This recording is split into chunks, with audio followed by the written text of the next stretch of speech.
Estás escuchando Radio Libertad Total. Porque el Señor es el Espíritu, y donde está el Espíritu de Dios, allí hay libertad. Por tanto, nosotros todos, mirando a cara descubierta como en un espejo la gloria del Señor, somos transformados de gloria en gloria, en la misma imagen, como por el Espíritu del Señor. Hoy tenemos aquí con nosotros, por fin estamos preparando todo para que suene muy bien, a Ángel Manuel de Fuerteventura. Entonces, ¿qué tal? ¿Me oyes bien? Sí, perfectamente. Muy buena, don Luis. Pues creo que estás escuchando, se está grabando todo bien, que lo importante, porque luego hay mucha gente que te va a escuchar y necesita aprender lo que ha ocurrido en tu vida, lo que Dios está haciendo en tu vida, y bueno, y la esperanza hermosa que tienes en tu corazón.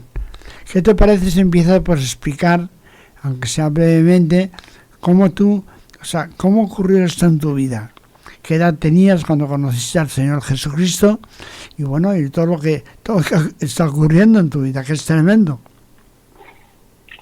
Bueno, yo conocí al Señor más o menos a los 12 años.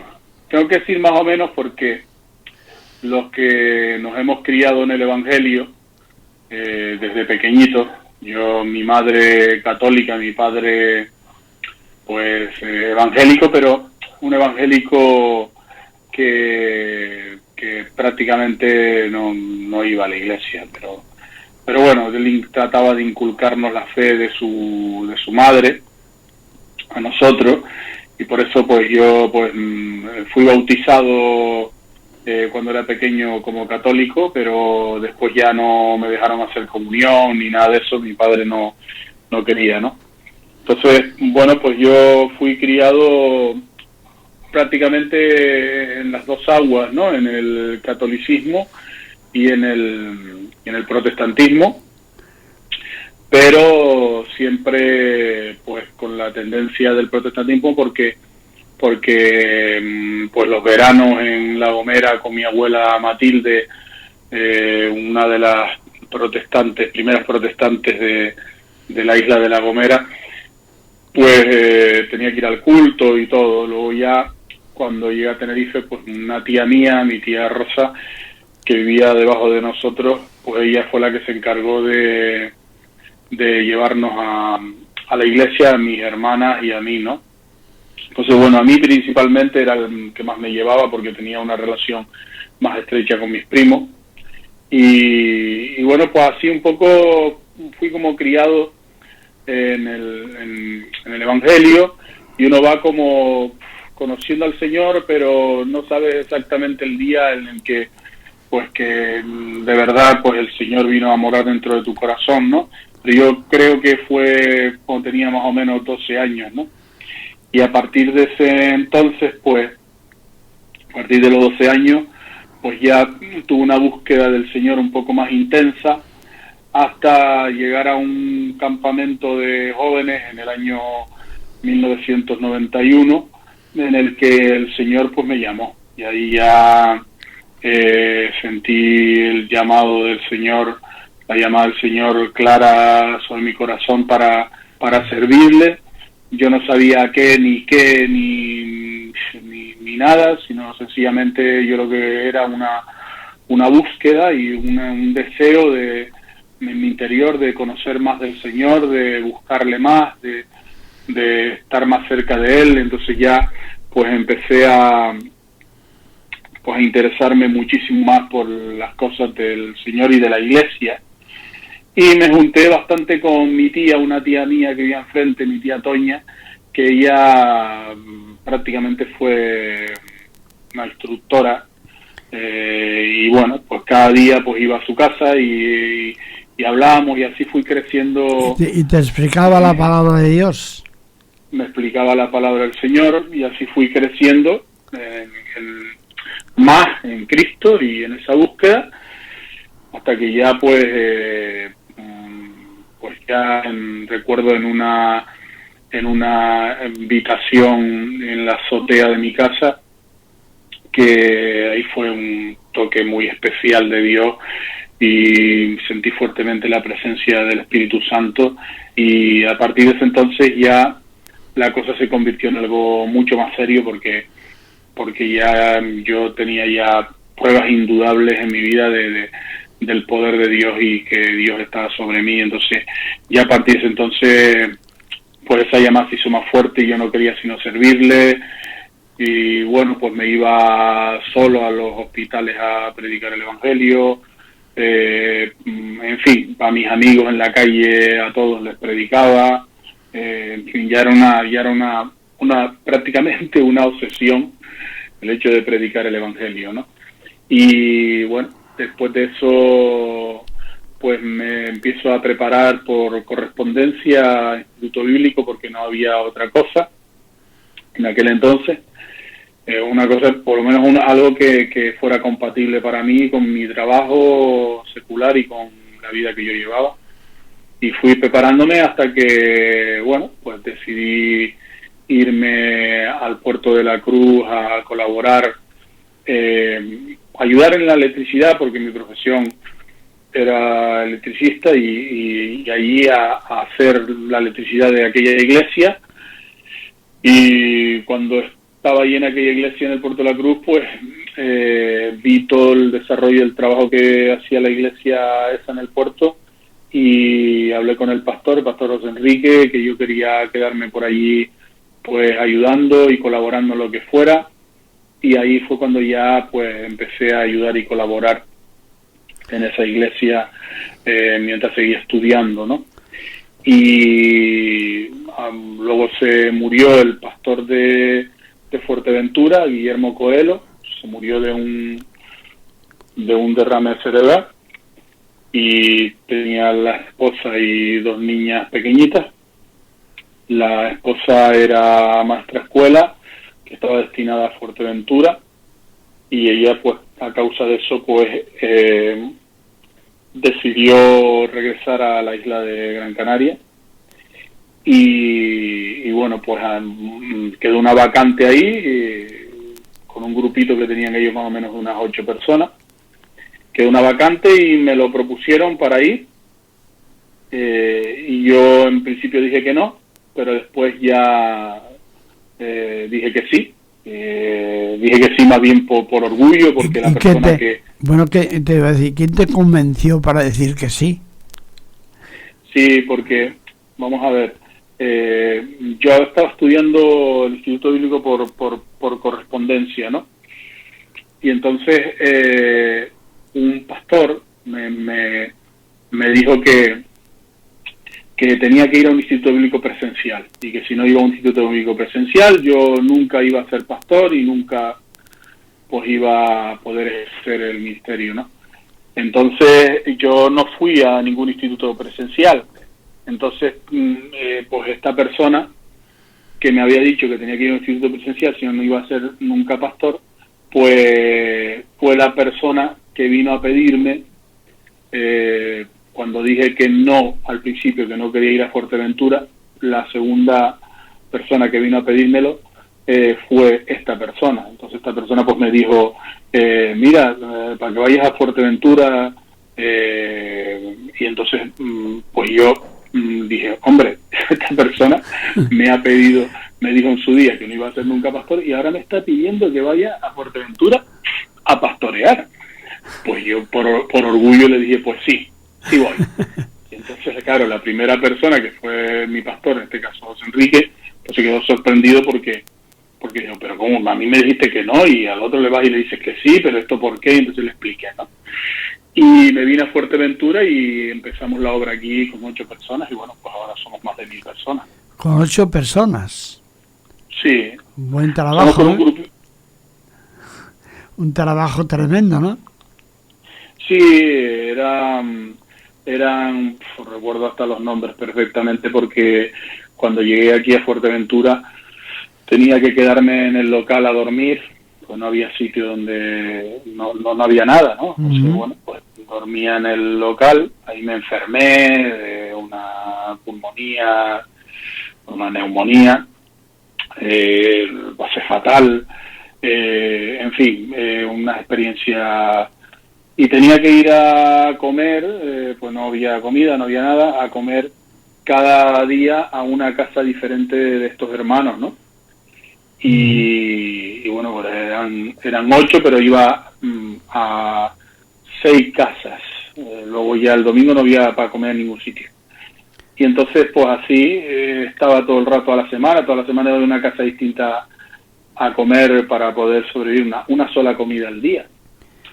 Y entonces, pues, así empezamos el trabajo, de a poco, y más o menos estuve así 8 meses, 9. Unos hermanos ya por último me ayudaron y estuve en una habitación de la casa de ellos viviendo.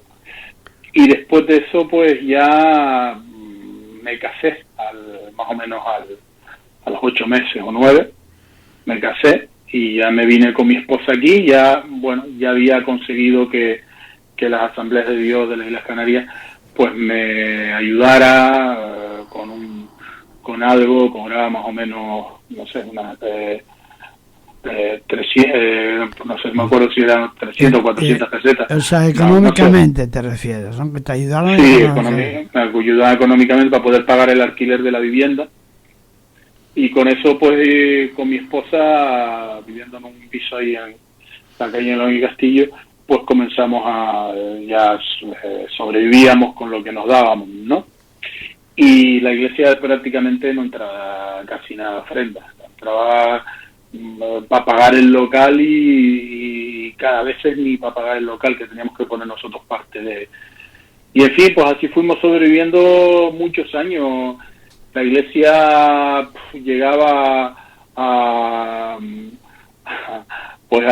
20 personas, 30, y después o sea, nosotros teníamos cada año prácticamente una iglesia diferente, porque la gente venía, pero no se retenían, no permanecían en la iglesia.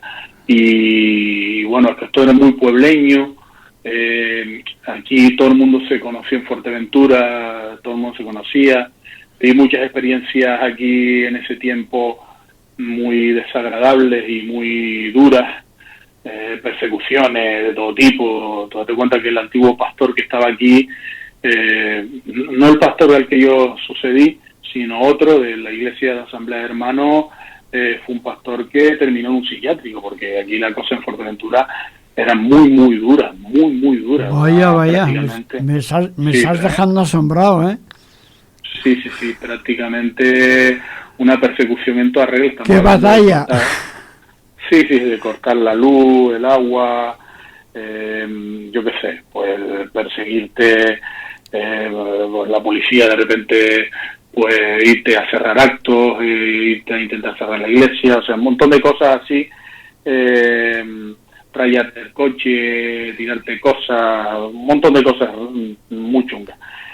En fin, la cosa es que se vivió esa historia y la iglesia no crecía, pero con un grupito de 30, 40, después el otro año había 30, 40, pero eran otros diferentes, y decía yo, señor, pero ¿por qué no están los de los 15 o 20 que faltan el año pasado?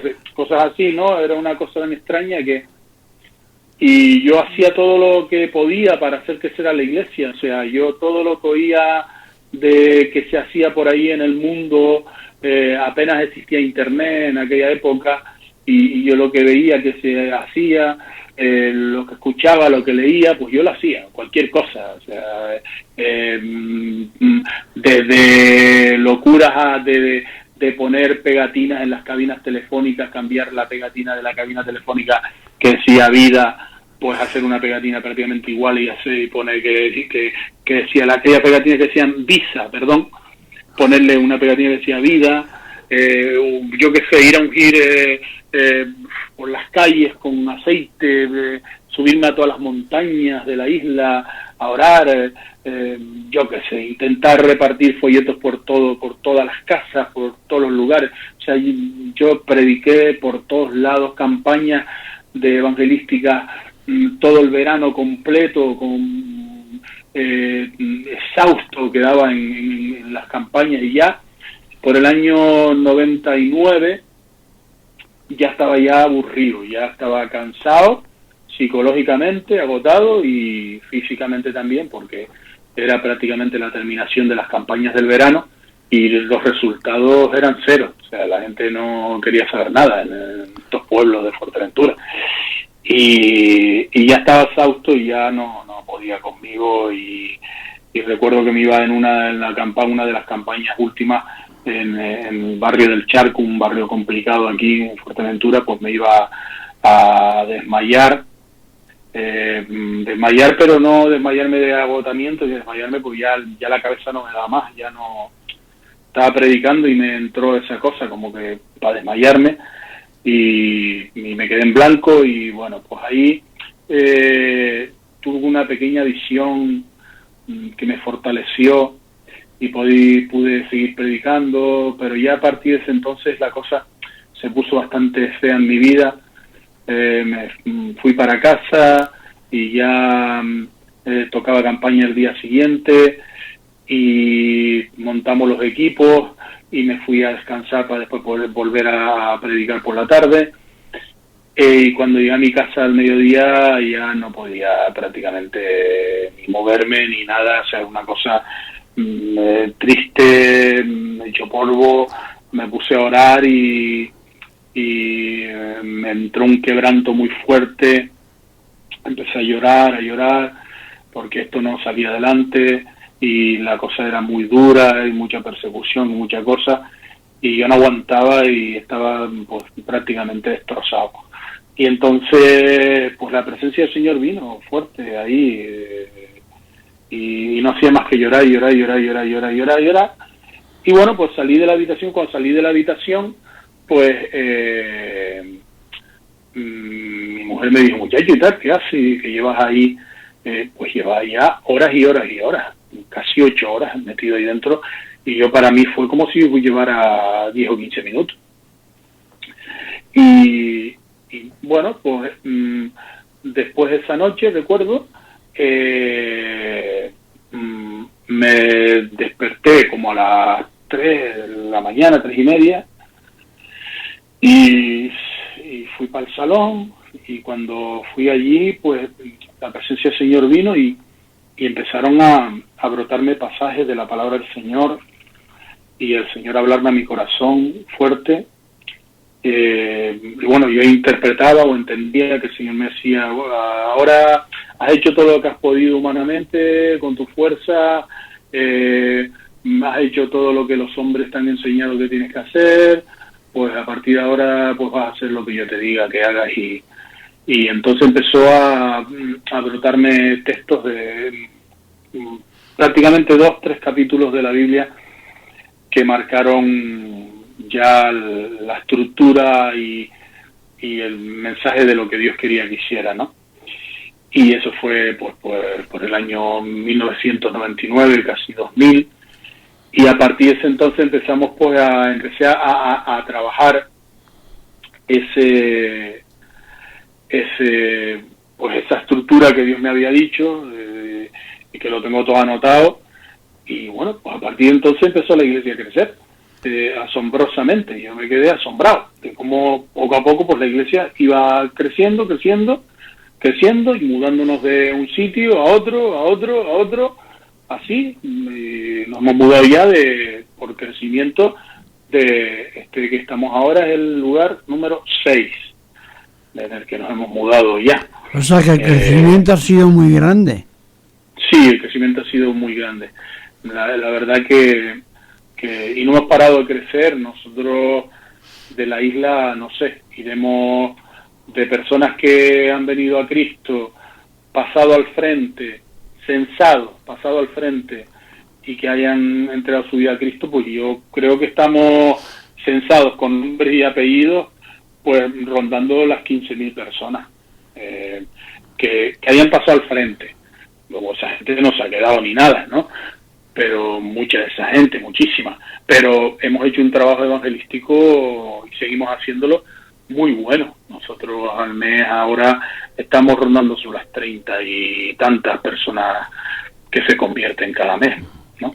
Pero bueno, pues ese trabajo ha sido producto de hacer un poco lo que el Señor nos pidió para aquí, para la isla, que hiciéramos, ¿no? El mecanismo o la forma nuestra para otros no, en otros sitios no es otra manera, otra cosa, pero sí es verdad que la clave está en oír la voz del Señor y oír lo que Dios quiere que hagamos, porque cada isla, cada ciudad tiene su forma, su cosa, su cultura, ¿no? Nosotros hacemos cosas aquí que bueno, pues son típicas de aquí, de muchos detalles, sobre todo la forma de compartir y hacia dónde, la forma de predicar, ¿no? Porque uno cuando predica del púlpito crea una cultura, ¿no?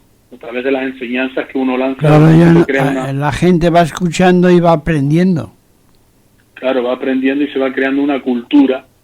Es decir, aparte del Evangelio, que es pues nuestra instrucción y nuestra base, ¿no? Los rudimentos de la fe y todo, pues creas una cultura, una forma de hacer las cosas, una forma de compartir, una forma de llevar el Evangelio a otros.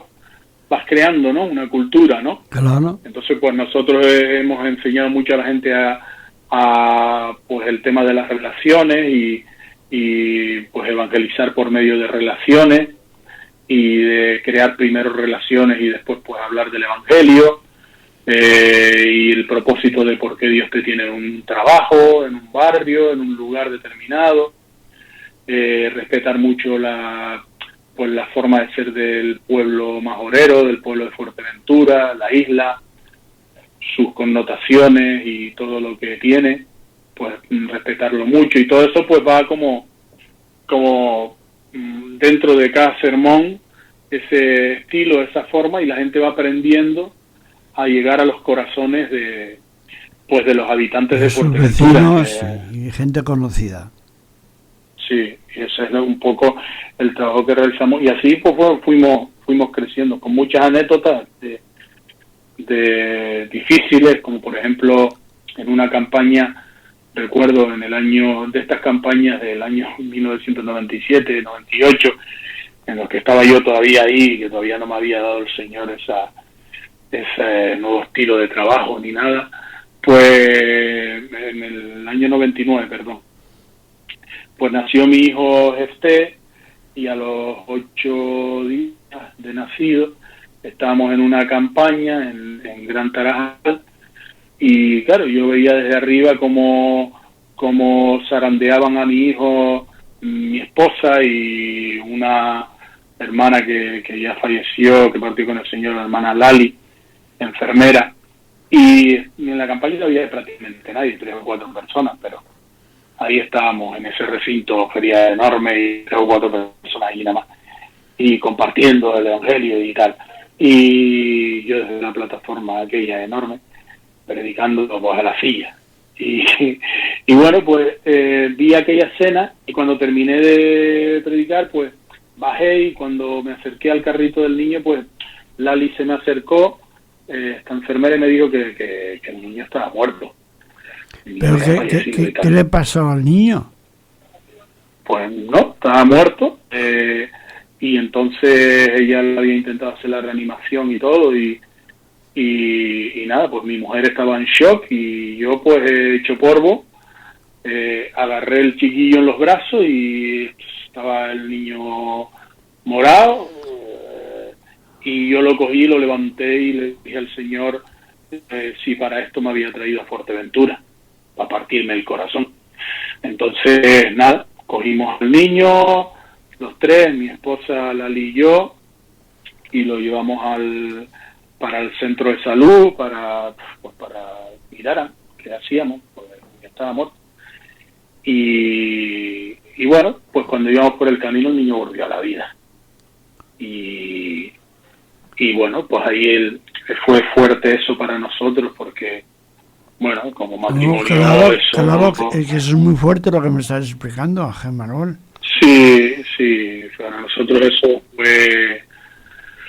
fue increíble, fue una cosa que fue un milagro de Dios, pero al mismo tiempo no sé, Dios habló muchas cosas íntimas a nuestro corazón en aquel entonces con eso que sucedió.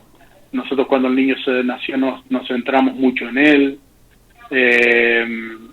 Prácticamente estábamos todo el día con el chiquillo y bueno, quieras o no, pues vas como medio despistándote del trabajo, ¿no?, que tienes que realizar, y eso fue un toque de atención del Señor fuerte. Y yo he traído el niño para contribuir a mi reino y a que sea una bendición y ustedes me sirvan más porque es un regalo mío y tantas cosas, y nosotros pues habíamos hecho un poco, no lo contrario, pero Os sí habéis centrado en el niño. Sí, nos habíamos centrado en el niño y eso al final pues hizo que el Señor pues dijera: aquí o te centras en mi obra o yo te quito los regalos que te doy, ¿no? Y luego pues el tiempo también, cuando el chiquillo tenía no me acuerdo, 10 años creo que tenía, nos mudamos a un recinto grande. Creo que es ahora estamos en la sexta, ¿no?, en el número 6 de local, o en el quinto local que nos mudamos, pues un local enorme.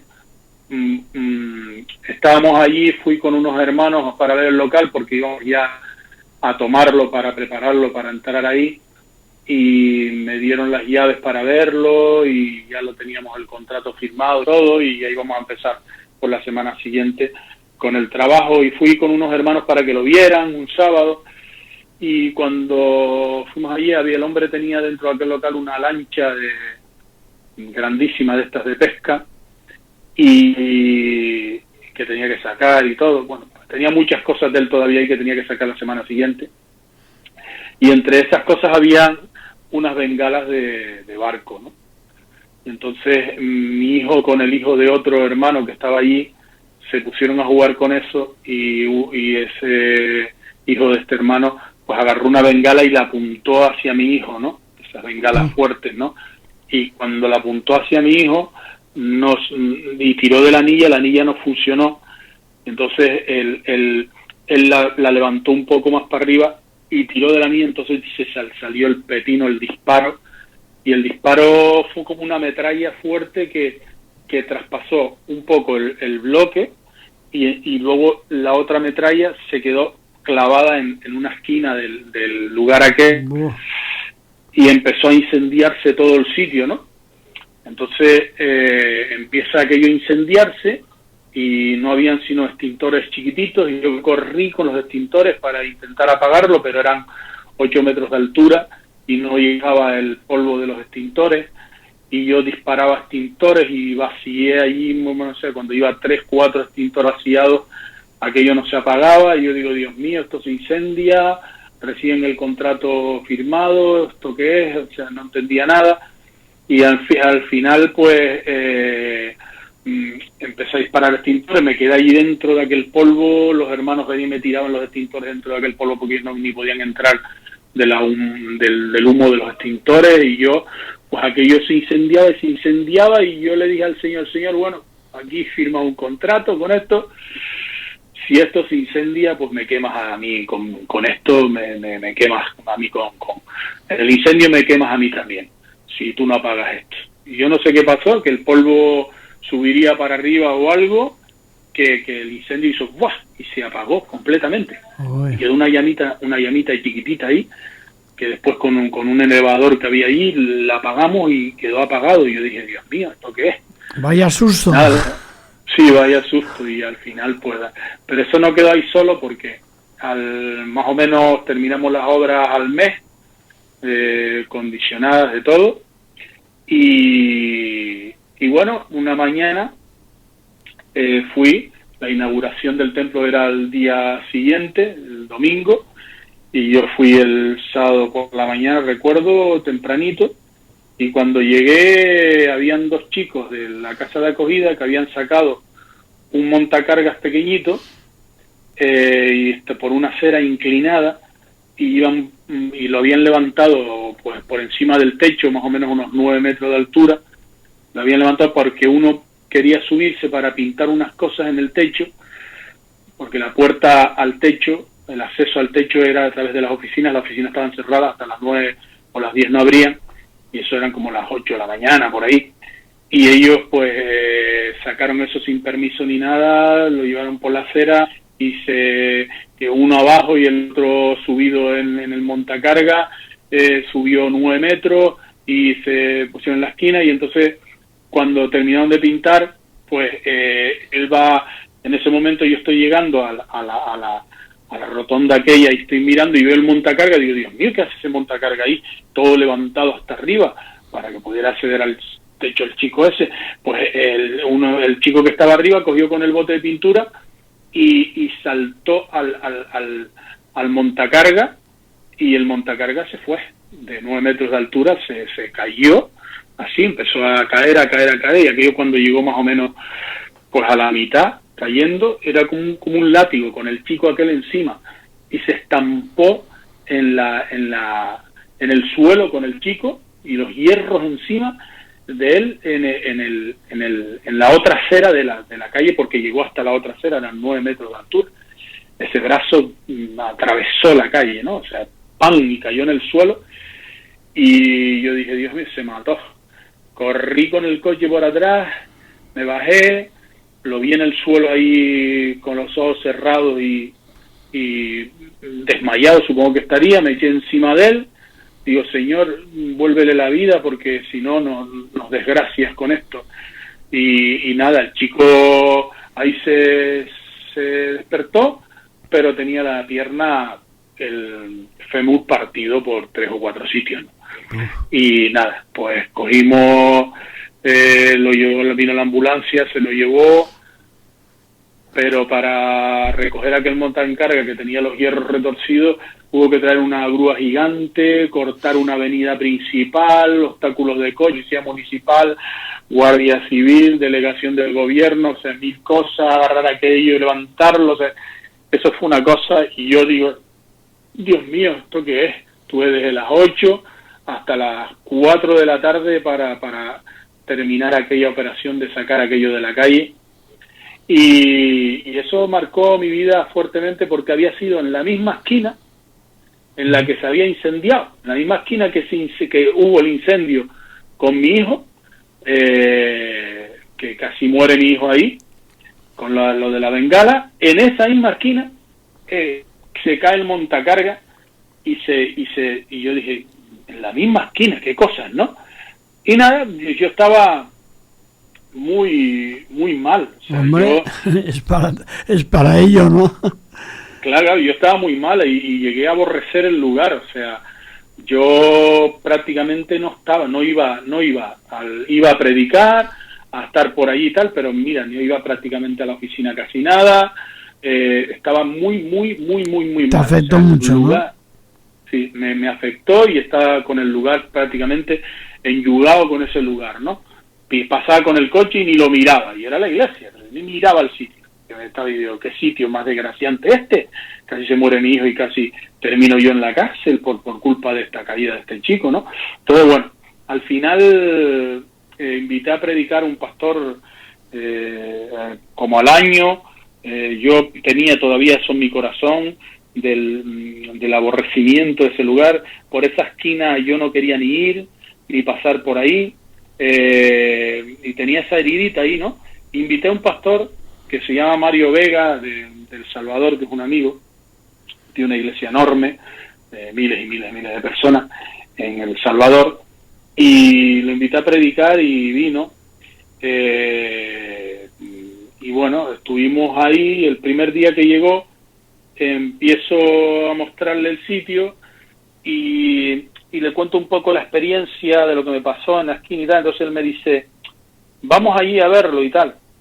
Y yo voy con él a la esquina esa y empieza él a preguntarme cosas, detalles, cómo se cayó, tal. Y yo digo, pero este tío de qué va, de morboso, que quiere saber cómo se cayó el chico, cómo tal, todos los detalles.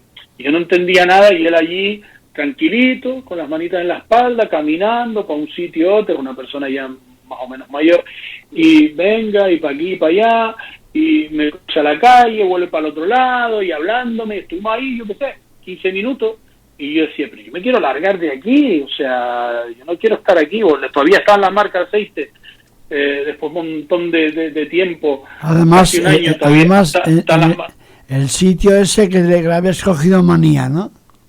Sí, le cogí manía, y entonces yo quería irme a ese sitio, ¿no? Y entonces él se fue, terminó de predicar el fin de semana ese, se marchó, y el lunes pues fui a la oficina por la tarde, porque tenía que ir, y estoy en la oficina y pido un cafecito a la secretaria y le digo, fíjate tú, Mario Vega me lleva ahí a ver aquello, y estoy ahí viendo el sitio con él, y vaya que morbo, y me queda ahí y entonces cuando estoy hablándole, el Espíritu Santo me dice, tú le estabas hablando a un hombre que tiene docenas de muertos a sus espaldas.